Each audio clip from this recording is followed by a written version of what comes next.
मान्यवर, ये 3 बिलों में इसका उद्देश्य मैं स्पष्ट करना चाहता हूं।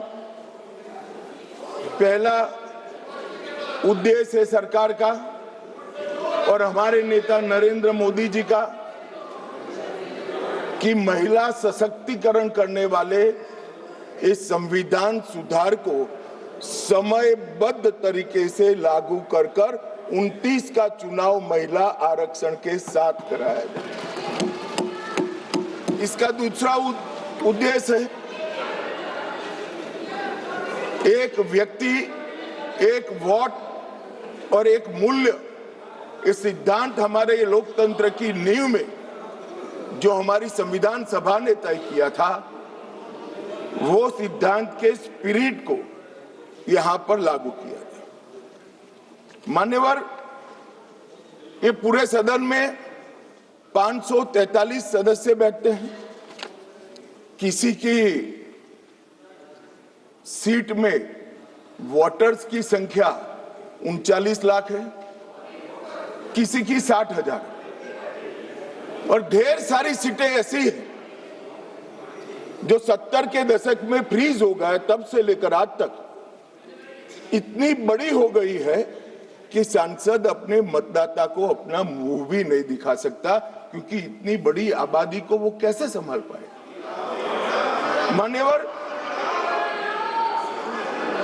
जो मतदाता है उसकी अपेक्षाएं होती है, उनकी समस्याएं होती है और समस्याओं के निराकरण के लिए वो सांसद के पास भी जाना चाहता है, मिलना भी चाहता है। क्या इस सदन में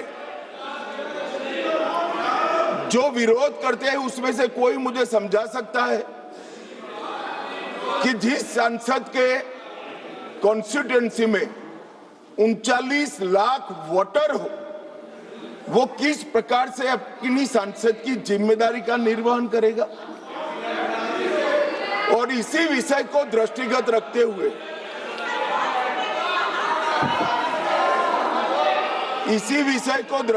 रखते हुए हमारे संविधान में समय समय पर परिसीमन का प्रावधान किया गया है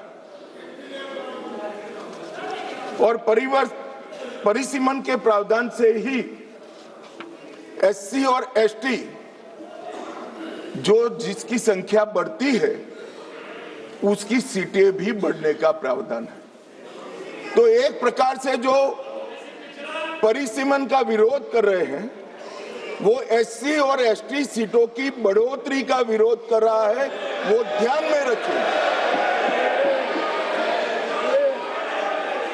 मान्यवर, संतुलित, समावेशी और व्यवहारिक लोकतांत्रिक ढांचा एक तैयार करना, इसकी जिम्मेदारी संविधान ने सरकार जो अधिकार में होती है उसको दी।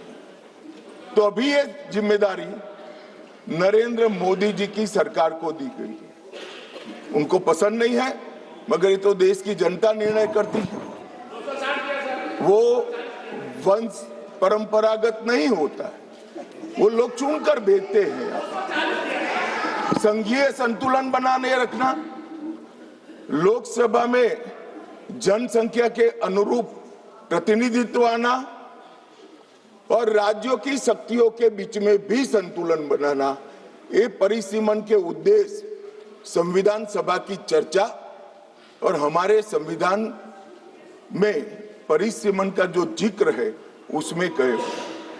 इसके साथ साथ नए भूगोल, प्रशासनिक वास्तविकताओं और शहरीकरण और रोड, रास्ते, रेल से बढ़ी हुई कनेक्टिविटी और नए जिले, ये सबका संज्ञान परिसीमन में लेना होता है, क्योंकि ये सारी चीजें सांसद को अपनी ड्यूटी का निर्वहन करने के लिए बहुत जरूरी है। मान्यवर, संविधान के अनुच्छेद 81, 82 और 170 इसके अंदर ये सारे सिद्धांतों को समाहित किया गया है और उसी के निर्वहन